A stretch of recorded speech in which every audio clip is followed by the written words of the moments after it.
Salut à tous et bien mon retour sur la chaîne. Ça me fait plaisir de vous retrouver. Alors aujourd'hui, je voulais partager deux choses avec vous. Comme vous le savez, j'ai publié le patron du trench Velvet Rain il y a environ 2 mois. Je vous ai fait un long retour d'expérience à travers 3 vidéos. Et tout ça, en fait, ça impacte l'année à venir parce que forcément, ça m'a incité à me poser plein de questions, à chercher à m'améliorer. Et du coup, l'année 2026, elle va être fortement impactée en termes de projets parce qu'il y aura des moments où je vais vouloir justement benchmarker les créateurs de patrons, mais également faire des tutoriels vidéo, également faire des vlogs. Il y a plein de petites choses qui sont pas habituelles sur ma chaîne qui vont arriver.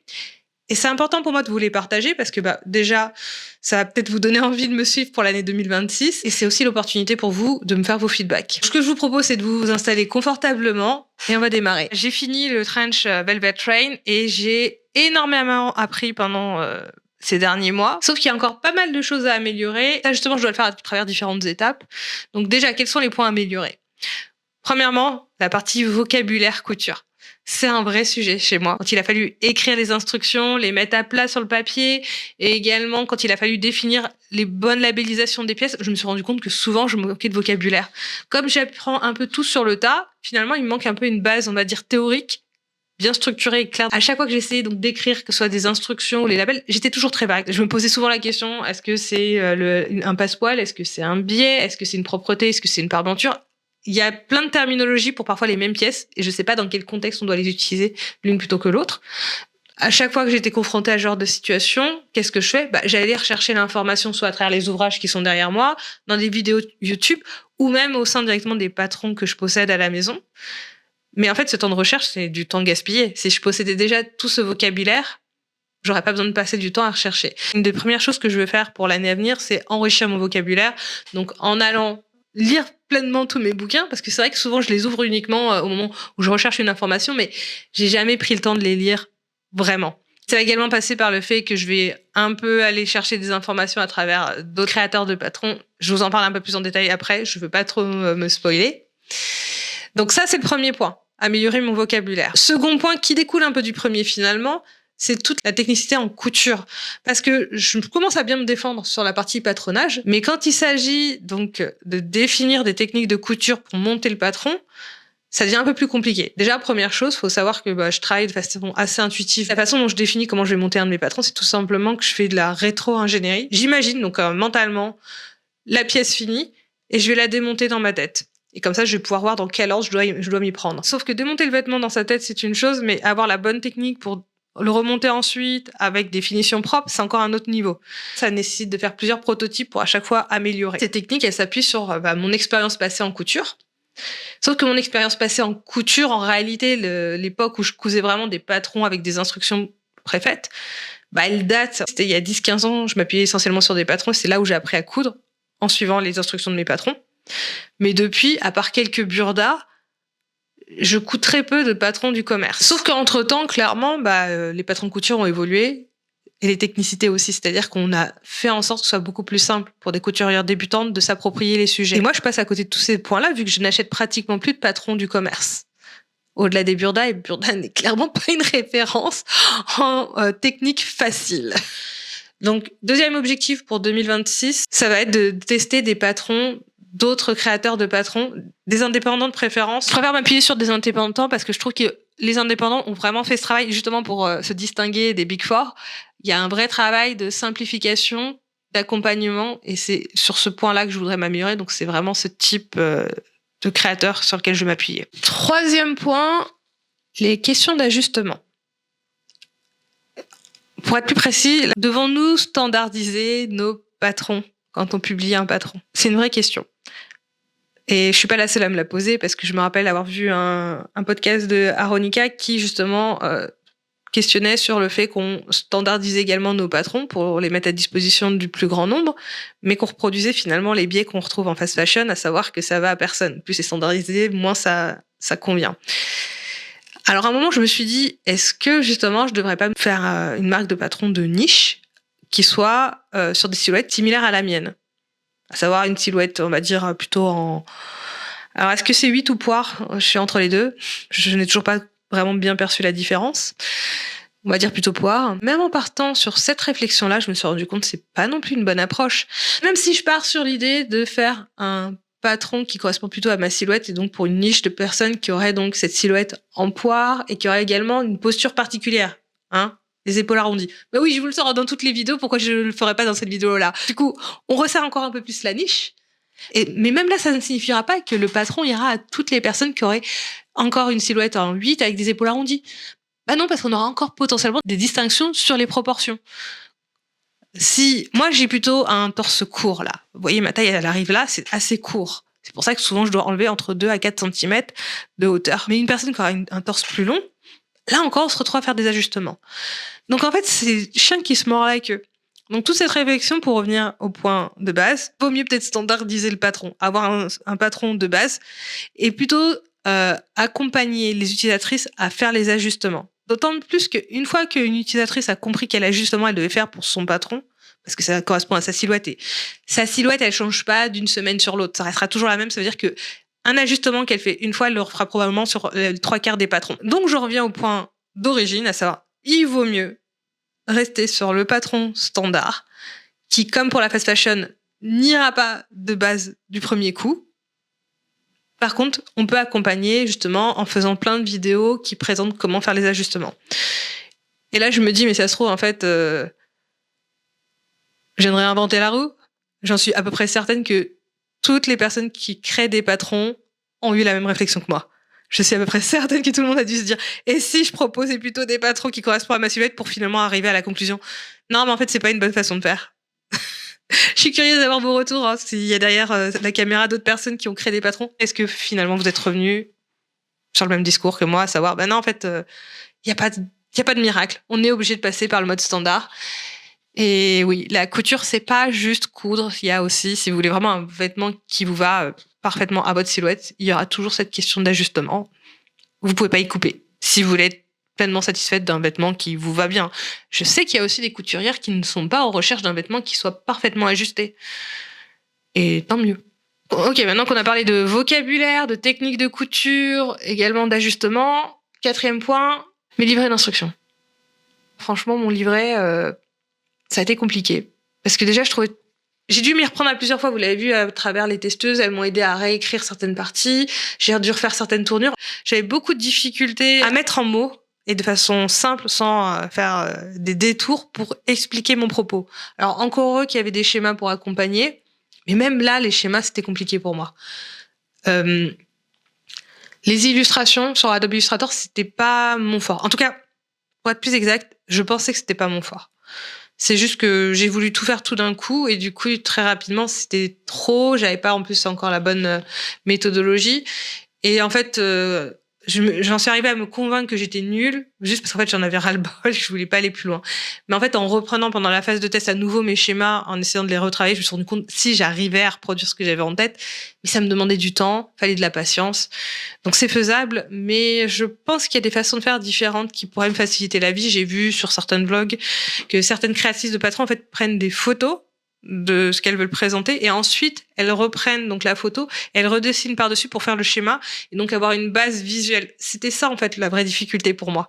C'était de me projeter visuellement, c'est-à-dire que j'avais pas de support visuel sur lequel m'appuyer pour dessiner, je le faisais de tête, sauf que je pense pas avoir une mémoire visuelle en réalité. Je le pensais l'avoir avant, mais suite à cette expérience, je suis même convaincue aujourd'hui que je n'ai pas de mémoire visuelle. Et donc, je pense que je vais essayer de revoir cette approche-là, en voir si, en faisant des photos et ensuite reprenant les bases pour créer mon schéma, si ça fonctionne pas un peu mieux. C'est une question qui est aujourd'hui en suspens, mais qui aura probablement une réponse dans l'année à venir. Pour la simple raison que, comme je viens de vous le dire, il y aura du benchmark sur ce que font les autres créateurs et je ferai mes propres tests de mon côté pour me rendre compte à quel format je suis plus à l'aise. On aura probablement la réponse à cette question dans le courant de l'année. Et mon dernier point serait autour du style de mes vidéos tutoriels. Ah, alors là, c'est un gros sujet. Alors, si vous m'avez suivi, vous savez qu'en fait, j'ai tourné 2 vidéos tutoriels. La première, que j'avais mis à disposition des testeuses, n'a finalement jamais vu le jour publiquement, pour la simple raison qu'il y avait plein de contraintes. Problème de luminosité, problème également de contraste du tissu. On voyait pas très bien ce que je faisais à l'écran parce que le tissu était beaucoup trop sombre. Mais également, les étapes de montage dans la vidéo ne matchaient pas celles du livret, ce qui portait à confusion. Tout ça fait que finalement, j'ai retourné une seconde vidéo. Et le style de la seconde vidéo est totalement différent de la première. Parce que dans la première, je suis partie sur un format un peu vlogué. C'est-à-dire que je parlais face caméra, en même temps, je montrais donc avec une caméra au-dessus pour voir les mains. Dans la seconde version, je suis partie sur un format où je faisais juste filmer mes actions et j'ai fait une voix off par-dessus. Ce second format est très facile à monter, c'est beaucoup plus rapide. Par contre, je trouve que c'est trop froid. Les vidéos tutoriels dans ce format-là, en fait, elles me donnent pas envie d'aller les voir, sauf si j'ai besoin de monter le vêtement. Là, dans ce cas-là, j'irai, il y a pas de souci. Mais en soi, j'irai pas les regarder juste pour le plaisir de regarder. Parce que oui, ça, c'est une de mes spécificités. Je ne sais pas si on est nombreuses à faire ça. Mais parfois, je regarde des tutoriels où la couturière parle réellement face caméra. En fait, on est à la fois entre du tutoriel et du vlog. Et j'adore regarder ce type de vidéo, même si je monte pas le vêtement derrière. Parce qu'en fait, c'est une forme de couture par procuration. Est-ce que vous vivez ça? À savoir que parfois vous êtes tellement fatigué physiquement, vous ne pouvez donc pas coudre, mais mentalement vous avez encore l'énergie, vous avez envie de coudre, mais vous ne pouvez pas physiquement. Et ben dans ces cas-là, justement, je regarde ce type de vidéo et j'ai l'impression de coudre par procuration de cette façon. Donc avoir ce côté storytelling où vraiment elle raconte ses étapes, elle est à fond dedans, bah ça me plaît du coup parce que j'ai l'impression que moi aussi je suis avec elle. Je vous avoue que j'aspire plutôt à ce format de vidéo. C'est beaucoup plus long à monter parce que forcément, il faut être à la fois capable de synchroniser ce qu'on filme par en haut et ce qu'on raconte face caméra. Mais à la fin, je trouve que la vidéo est plus intéressante. Et on le voit bien. Par exemple, là, je regarde les vidéos de Mimiji. Ces vidéos tutoriels ont beaucoup plus de vues qu'une vidéo toute froide de tutoriel où on a une voix off toute simple, où il n'y a pas vraiment de chaleur, en fait. Donc ça, c'est un de mes points où vraiment, même si je sais que ça va être plus long, plus complexe à monter, j'ai quand même envie de mettre en œuvre ce type de format de vidéo. Maintenant que je vous ai fait tout mon rêve, c'est temps que je vous parle des projets à venir pour l'année 2026. D'abord, les benchmarks des créateurs de patrons. Je vais pas faire l'intégralité des créateurs, parce que bon, il y en a beaucoup, mais je vais en prendre environ 3 ou 4. Donc, dans l'année, je vais faire 3 ou 4 bilans. C'est-à-dire qu'à chaque fois, je vais prendre un créateur et je vais choisir entre 3 à 4 pièces. À chaque fois, il y aura au moins un haut, un bas et une pièce complexe. Ça peut être un manteau, une robe ou une combinaison, mais quelque chose qui est un peu avancé. Je ferai pas de vlog pour chaque pièce que je vais monter, mais je vous ferai plutôt un bilan, comme on fait un bilan couture, mais là, ce sera un bilan créateur. Et à chaque fois, je vous ferai un feedback pour vous expliquer quel a été mon ressenti, par exemple, sur les explications, si c'est sur un livret, un tutoriel, si je m'en suis sortie, si j'ai eu des difficultés, quel était le niveau du patron, si c'était en adéquation avec mon ressenti, la qualité, les finitions, les pièces du patron, bref. J'essaierai de vous donner un maximum d'informations pour que vous-même puissiez voir si vous avez envie de découvrir ce créateur si vous ne le connaissiez pas et d'acheter éventuellement un de ses patrons. Et en ce qui me concerne, ce sera une opportunité, en fait, diversifier mon regard, découvrir de nouvelles façons et peut-être aussi de découvrir ce qui me plaît le plus pour que je puisse l'appliquer pour mes propres patrons en 2027. Oui, je suis en train de me projeter déjà pour 2027. Comment je vais choisir les créateurs de patrons? Je veux quand même avoir quelque chose de, on va dire, avec un niveau d'expertise assez poussé. Donc, je suis partie sur l'idée de prendre à chaque fois sur des marques où il y a plusieurs collaborateurs dans la marque qui traitent différents aspects de la création du patron. Une marque avec un seul créateur à la tête, on connaît le risque, en fait, et je l'ai vécu moi-même, c'est que finalement, on peut pas être expert dans tout, donc il y a des choses qui seront moins bonnes que d'autres. Alors que là, quand on a plusieurs collaborateurs, ça veut dire que chacun a sa propre expertise, donc on va vraiment avoir le meilleur. Pour moi, c'est un peu l'objectif, c'est essayer de vraiment grappiller le maximum de connaissances à travers ce qu'ils partagent dans leur patron. L'idée, c'est aussi de prendre des créateurs dans différentes régions du monde pour justement avoir des visions diversifiées, des approches différentes. Un exemple tout simple, là, je sais que je vais démarrer directement avec la marque Vicky Sue parce que je voulais justement la tester depuis un moment. Ça faisait longtemps que j'en parlais. Elle est parfois un peu controversée sur l'approche qu'elle a avec les tailles. Et donc, ça m'intriguait. Donc, je sais que je vais commencer au moins avec cette marque-là. J'ai également une idée pour l'Amérique du Nord. Je pense partir plutôt sur Closet Core Pattern parce que j'ai déjà certains de leurs patrons et j'aimais déjà de base leur approche. En ce qui concerne les régions d'Europe, voire de la France, mais également d'autres régions, je pense peut-être à l'Afrique, à l'Australie, à l'Asie. Je connais pas de marque dans ces régions-là. Et en France, il y a beaucoup de choix, mais du coup, il va falloir que justement je fasse un tri, ce qui va être très difficile à mon avis. Mais n'hésitez pas à me faire vos suggestions dans les commentaires. Ça me donnera peut-être l'opportunité de découvrir des nouvelles marques et d'aller un petit peu plus en profondeur. Donc après la partie benchmark, ce qui serait intéressant, ce serait de produire des tutoriels vidéo, mais en mode vlog. C'est ce que je vous disais précédemment. J'aimerais améliorer mon style au niveau de ces tutoriels pour que ce soit à la fois du consommable divertissement et des tutos pour apprendre à monter les patrons que je proposerai à terme. Et là, donc, c'est plutôt qu'il faut que je pratique pour être le plus à l'aise, aussi bien dans la façon dont je tourne, mais également optimiser la lumière, etc. Donc, je pense faire peut-être tous les 2 mois. Alors, je m'avance peut-être, hein. Ça va dépendre de la difficulté à monter mes tutoriels et à faire les tournages. J'aimerais bien publier un tutoriel basé sur un modèle d'un magazine Burda.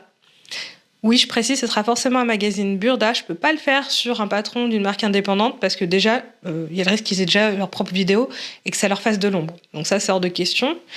Par contre, au niveau Burda, souvent, on a des explications qui sont assez lapidaires, si je puis dire. Et donc, ça pourrait être intéressant que régulièrement, je repère en fait une pièce qui m'intéresse et je fasse un petit tutoriel. Et il se trouve que là, pendant l'été, j'ai monté une combinaison à plusieurs reprises et je dois me la remonter une nouvelle fois parce que j'ai un petit coup de cœur. Ça pourrait être l'objet de mon premier tutoriel. Donc, je vous en parlerai pour la prochaine vidéo parce que je vous ferai un bilan sur tout ce que j'ai cousu sur les derniers mois que j'ai pas encore eu l'occasion de vous partager. Je vous montrerai la pièce et si ça vous intéresse, je vous ferai le tutoriel sur la combinaison en question. Comment je prévois les choses pour les vidéos tutoriels sur les burdas. Comme ce sera tous les 2 mois, j'imagine que je repérerai sur le premier mois une pièce qui m'intéresse, ou voire je me soumettrai au vote si j'en vois plusieurs sur Instagram. Et là, en fait, en fonction de là où il y a le plus de votes, ça me permettra en fait de définir quelle pièce je vais monter en mode tutoriel. Je prévois de publier ces tutoriels Burda tous les 2 mois. Je pense que c'est un bon rythme parce que ça va me laisser le temps à la fois sur ces 2 mois de créer la première toile pour faire les ajustements et ensuite faire le premier prototype pour vérifier dans quel ordre bien construire, voire améliorer certaines finitions. Parce que je vous l'ai dit, j'ai fait l'expérience avec le Burda, avec la combinaison du Burda de mars 2024 là. Et franchement, encore que j'ai fait ces ajustements. En fait, j'ai fait 3 prototypes en plus de ma toile. Et très vite, je me suis rendu compte que la façon de fermer, c'était juste par des petites boutonnières à pression. En fait, une combinaison avec juste des pressions, je me sentais pas très en sécurité. Donc, j'ai fini par remplacer, par mettre un zip. Comme ça, là, au moins, je suis totalement confortable. C'était d'autant plus important, c'est que moi, j'avais rectifié, en fait, ma version de la combinaison. À la base, elle était un peu ample, juste resserrée par une ceinture à la taille. Sauf que j'aime pas forcément tout le temps avoir des ceintures sur mes combinaisons. Par contre, je trouve qu'une combinaison, pour qu'elle me mette en valeur, il faut qu'elle soit quand même bien ajustée, au moins à la taille. Donc, je l'avais vraiment bien ajustée, mais ça veut dire qu'il y avait une légère tension juste au niveau de la taille, et forcément des boutons pression uniquement. Alors j'ai mis des agrafes jupe au niveau de la taille quand même pour sécuriser le truc, mais je me sentais pas confortable quand même. Donc j'ai remplacé, j'ai mis tout un zip comme ça, c'est sécurisé, c'est bien galbé. Personnellement, elle me fit mieux, je me sens beaucoup plus en valeur dedans, donc 0 regret. Mais ça veut dire que potentiellement, c'est ce que je referai sur les autres versions des patrons que je vais utiliser dans Burda, c'est que j'aurais besoin de les retravailler un petit peu. C'est pour ça que j'ai besoin quand même de 2 mois. Parce qu'il y a vraiment tout un travail d'ajustement et d'amélioration du process. Et vous le savez, moi je suis une ayatollah, il faut toujours qu'il y ait une toile, il faut toujours que ça soit ajusté à fond. Je peux pas juste monter sans me poser de questions. Non, pas possible. Donc je prendrai 2 mois là entre chaque pour pouvoir bien faire les choses. Et encore, je dis 2 mois, mais en espérant que le montage, l'édition de la vidéo me prennent pas trop de temps. Si tout ce travail plus le tournage et l'édition me prend trop de temps, peut-être que je mettrai un peu plus de distance. Au lieu de faire tous les 2 mois, je ferai peut-être tous les 3 mois. Mais on verra, ça sera avec le temps.